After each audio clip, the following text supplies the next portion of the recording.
to Life with David. I'm David, and today I'm continuing with the 24-switch keyboard that I'm developing for the Pico. Last time, we invoked both cores to run two programs simultaneously, an assembly program executed by core 0 out of static RAM, and a C program executed by core 1 out of flash. But to achieve full functionality, we need to pass data between the two programs. I also want to use the USB port to interface between the Pico and the outside world. This will involve intercore FIFOs, interrupts, and tiny USB. So why don't you join me as we communicate between the cores on a Raspberry Pi Pico. When we ended last time, I had an assembly program executing out of core 0 from static RAM, a C program executing out of core 1 from flash, and a PIO routine that pulled the custom keyboard switches. There was also a data file that resided in SRAM that could be manipulated by the keyboard display program in core 1. The whole thing was initiated by a C startup program that executed from core 0. I was using the RP2040's UART0 to send data between the Pico and a terminal. Now I want to synchronize data between the assembly and C programs. Since the programs are running on different cores, I'll start by using the intercore FIFO registers. I introduced multi-core communications for the RP2040 in a previous video. I'll do a quick review here, but if you want more details, I'll leave a link to the Bare Metal Adventures Chapter 13 in the description below. There are two intercore first-in, first-out registers for the RP2040. These are like one-way mailboxes. That is, core 0 can send a message to core 1 through one FIFO, and core 1 can send a message to core 0 through the other FIFO. Flow control is facilitated by the FIFO status register. These FIFOs have a unique addressing scheme. Even though there are two separate FIFOs, they have the same addresses for the transmit, receive, and status registers. Each core can only access the registers and flags associated with it. That is, core 0 can only access transmit to core 1, received from core 1, and the associated flow control flags.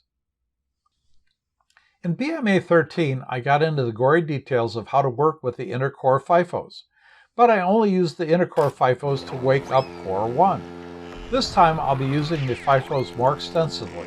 The C++ SDK includes several routines that simplify working with the intercore FIFOs.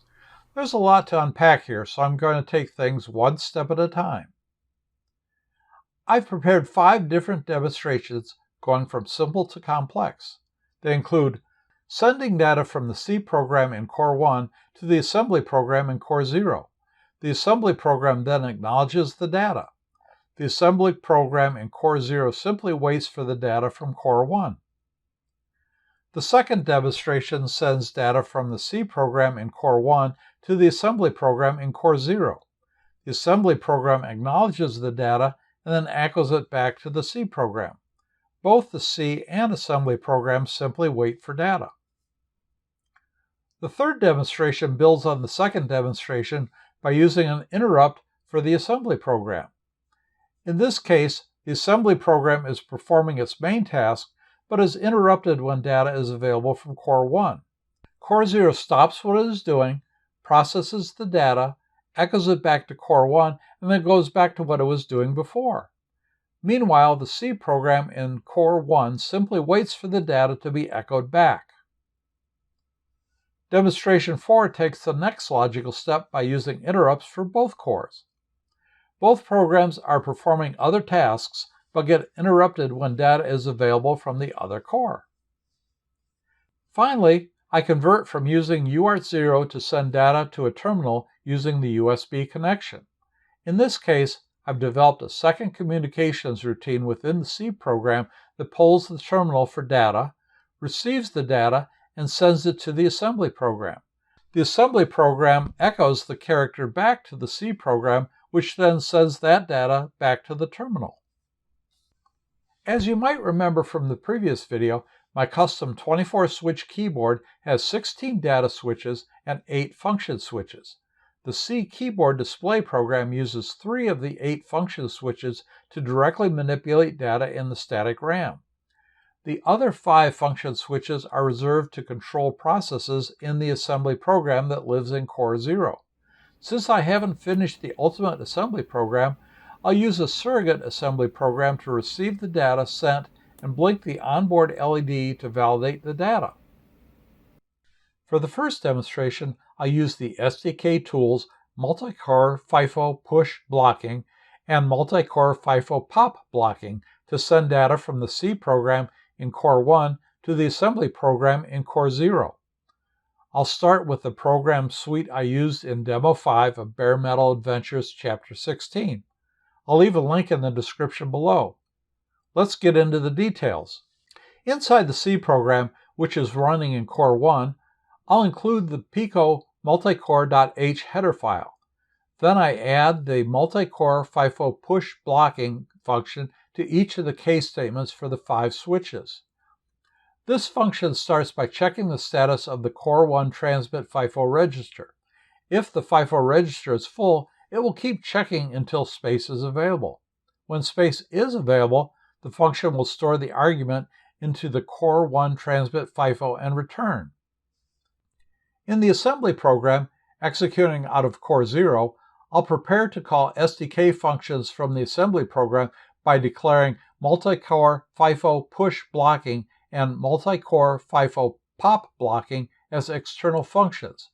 I don't need the push command for this demo, but I will for demo 2. Then, inside a loop, I'll branch to multi-core FIFO pop blocking. This will spin on Core 0 receive FIFO waiting for data. When the data arrives, it will load that data into Core 0 and return. Inside the same loop, I will call LED count.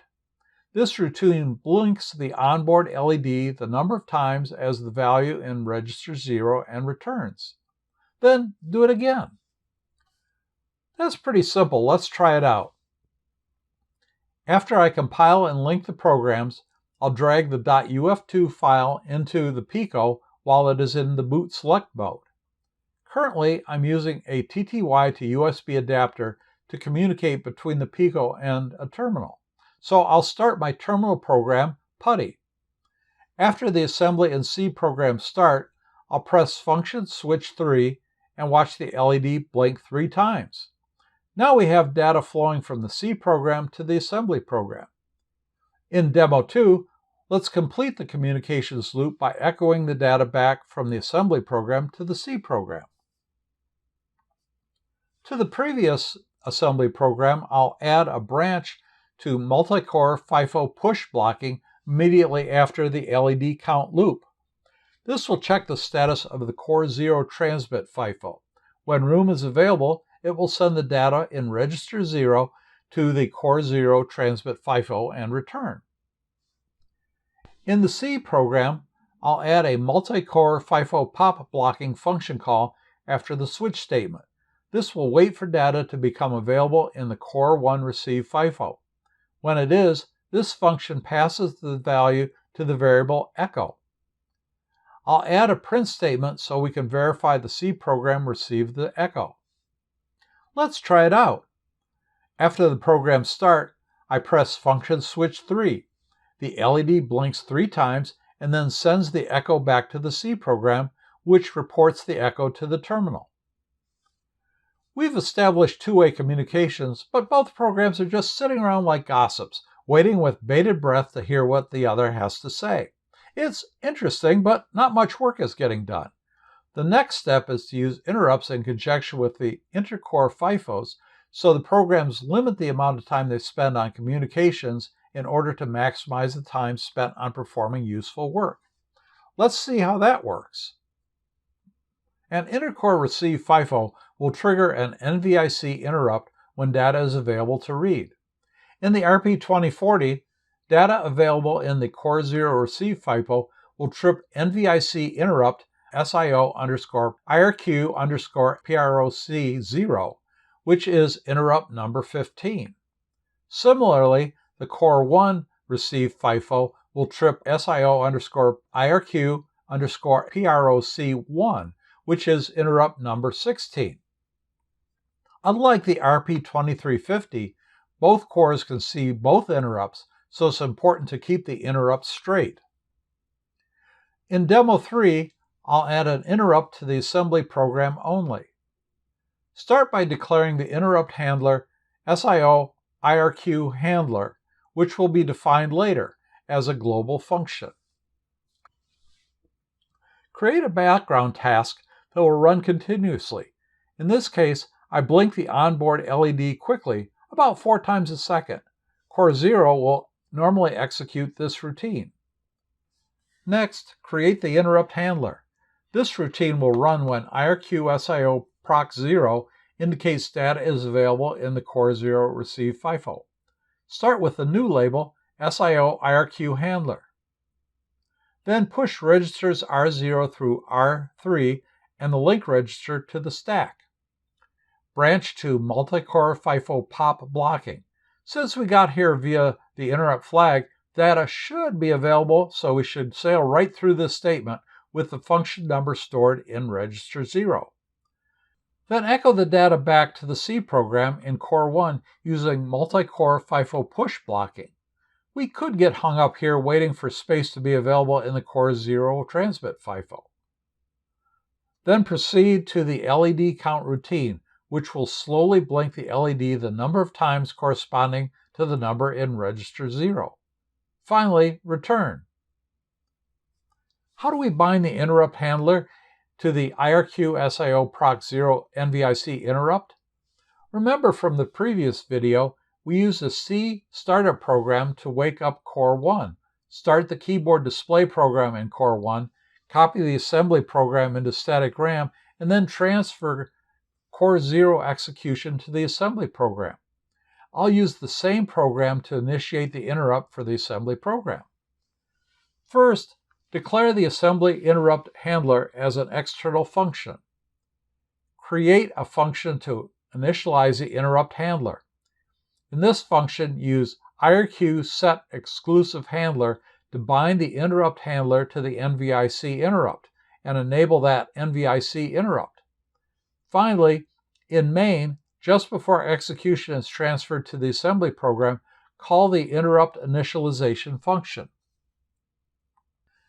Note that previous demonstrations had already included the hardware/irq.h header in the startup program and hardware_irq as a target link library in the CMakeLists.txt file.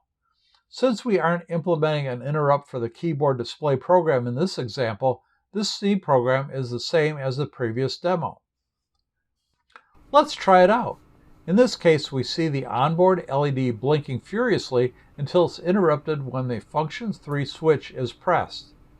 Then the LED blinks slowly 3 times before it goes back to its hectic blinking.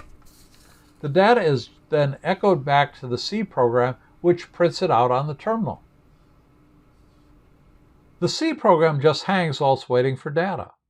I'll simulate random data transmission by disabling the echo back from the assembly program. As you can see, after data is sent to the assembly program, the C program simply stalls with no additional processing.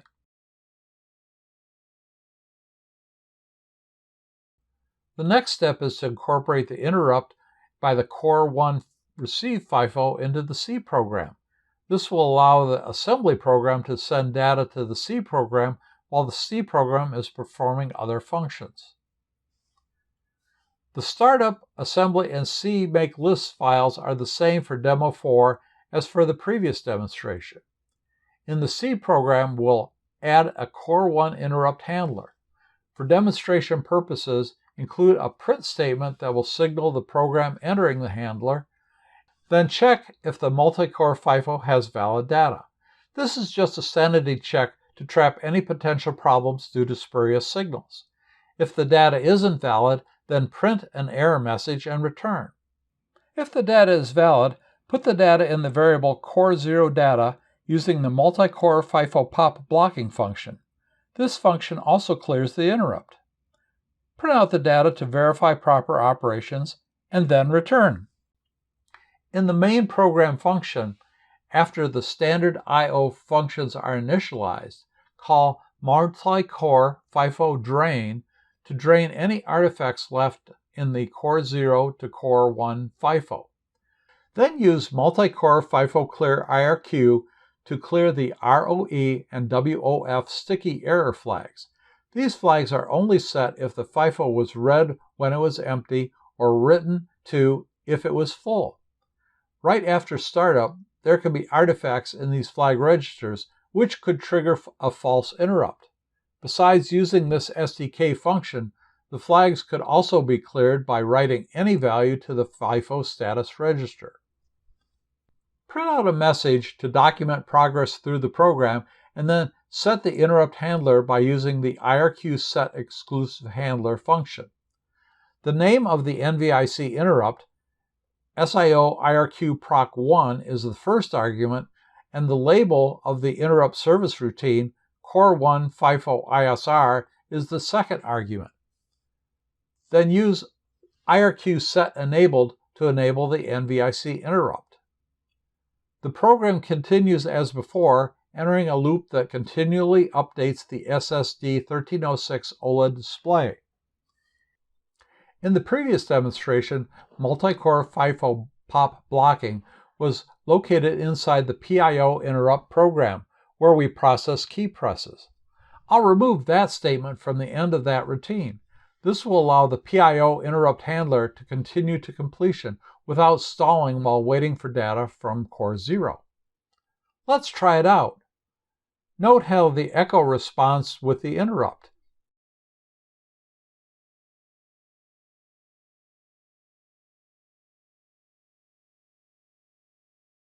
If I disable the echo back from the assembly program again, the C program just continues to execute without stalling. The final demonstration is something I've wanted to do for a couple years. As you know, I've been using the Pico's UART0 with a TTY to USB adapter for communications with the terminal. In Bare Metal Adventures, Chapter 12, I tried to convert to the USB hub for assembly communications without the SDK, but that didn't go well. USB communications are very complicated, and the SDK incorporates the program TinyUSB to handle those communications. Since I'm using the SDK this time, I'm going to try converting to USB again. Initially, I tried to implement TinyUSB directly. Since implementing TinyUSB inside an assembly program is difficult, I made the C program the communications middleman between the assembly program and the USB terminal. Data flows between the two programs using the intercore FIFOs. TinyUSB does not generate an interrupt on the Pico when data is available. Instead, it needs to be continuously polled.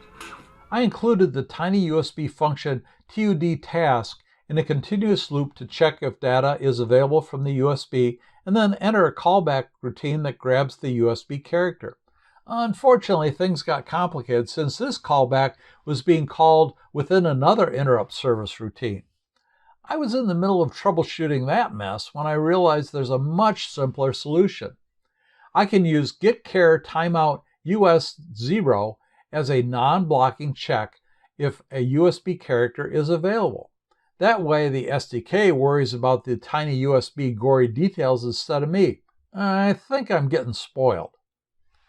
Within the C program, a function number will be assigned based on which one of the 5 function keys was pressed on the custom keyboard. I'll send that function number to the assembly program using the intercore FIFO. I'll slow blink the onboard LED based on the function number.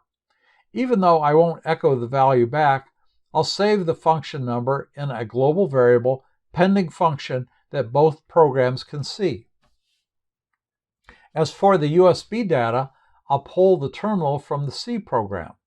When data is available, I'll grab it and then send it to the assembly program through the intercore FIFO. Within the assembly program, I'll modify the data by increasing it by 1 just to demonstrate the assembly program touched the data. Then I'll return the modified data to the C program via the intercore FIFO. To flag where the data is coming from, I'll set bit 31 if data is from the custom keyboard, and clear bit 31 if it's from the terminal. I'll also renumber the 5 function switches on the custom keyboard to 1 through 5 instead of 0 through 4 that I used in the previous demos. This will allow me to assign function number 0 as a null function. Let's get into the details of Demo 5. In the C program, I'll declare an external variable pending function defined in the assembly program. In the Core 1 FIFO ISR, I'll add demonstration print statements to print the value of the ASCII data received from Core 0. In the PIO interrupt service routine, I'll increase the value of KB control by 1 to eliminate function 0. As I mentioned earlier, I'll now use 0 to indicate that no function is pending. I'll make the corresponding modifications to the switch case. To indicate the data being sent as a function, set bit 31 for the values sent to the intercore FIFO. In the main program loop, use getChar timeout US0 as a non-blocking check if the character has been received from the USB terminal. If a character is available, print out the character. Send the character to the assembly program and print out the character again, putting bookends around the function for debugging. In the assembly program, define the global variable pending function, then modify the SIO IRQ handler. After preserving the registers, grab the data from the Core 1 FIFO. The retrieved data is in R0. Load a mask for bit 31 into R3. Test to determine if bit 31 is set or cleared. If bit 31 is set, then the data is a function number. In that case, strip off bit 31 and store the result into the global variable pending function. Then the handler returns. If bit 31 is cleared, then the data is an ASCII character from the USB terminal. Modify the data by adding 1 to the ASCII character to demonstrate the assembly program operated on the data, and then send the modified data back to the assembly program. The program spends most of its time in the LED loop. During every pass, call LED count, which will check if there's a function to process. In LED count, load pending function. If pending function is 0, then immediately return to the main loop. However, if pending function is not 0, slowly blink the onboard LED the number of times in pending function. After the slow blinking is finished, clear pending function and return to LED loop. In the CMakeLists.txt, I enable the USB I/O and disable the UART. Let's try it out. After I load the .uf2 file into the Pico, I'll set up PuTTY to communicate with the USB port. In my case, the COM port is COM3, the speed is 115,200, and the connection type is serial. Check your COM port in Device Manager. After 20 seconds, the copy and execution status is displayed. Then the display and keyboard come to life. I'll press function 3. You can see that the assembly program slowly blinks the onboard LED 3 times before it resumes its hectic pace. When I type a character on the terminal, the C program reports the character that was received and then pushes the character to the assembly program. That program adds 1 to the data and returns it to the C program. The C program reports the modified data and then outputs the original data. Success! USB communications with an assembly program has been eluding me for a couple years, and I finally got there. Thanks for joining me today. This time we successfully transmitted ASCII and binary data between 2 programs executing simultaneously on the Pico. I'm really pleased that this worked so well. This is a major milestone in helping me move forward toward my ultimate goal.